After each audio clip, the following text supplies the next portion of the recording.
আজকে আমরা একটি মিনি ইউপিএস বানাবো ডিসি।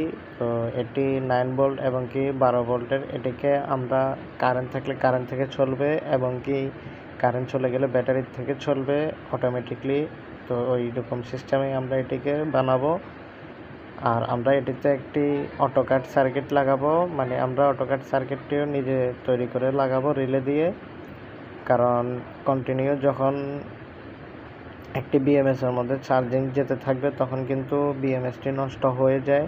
তো আমাদের এরকম করে একটি বিএমএস নষ্ট হয়ে গেছে, যার কারণে আমরা এখানে একটি অটোকাট চার্জিং লাগাবো, মানে ফুল চার্জ হলে যাতে আমাদের সার্কিটটি অটোকাট হয়ে যায়। আর আমরা এটাতে আরেকটি রিলে দিয়ে আমরা কারেন্ট থাকলে কারেন্ট থেকে চলবে, কারেন্ট চলে গেলে ব্যাটারি থেকে চলবে, ওরকম সিস্টেমেরও আমরা এখান থেকে করে দেবো। তো আপনারা যদি বলেন তাহলে আমি পুরো ভিডিওটি কিন্তু দিয়ে দেবো। একটু কমেন্ট করে জানাবেন। অল্প খরচের মধ্যেই আপনারা ঘরে বসে বানিয়ে নিতে পারবেন আপনাদের রাউটার এবং অন্যের জন্য।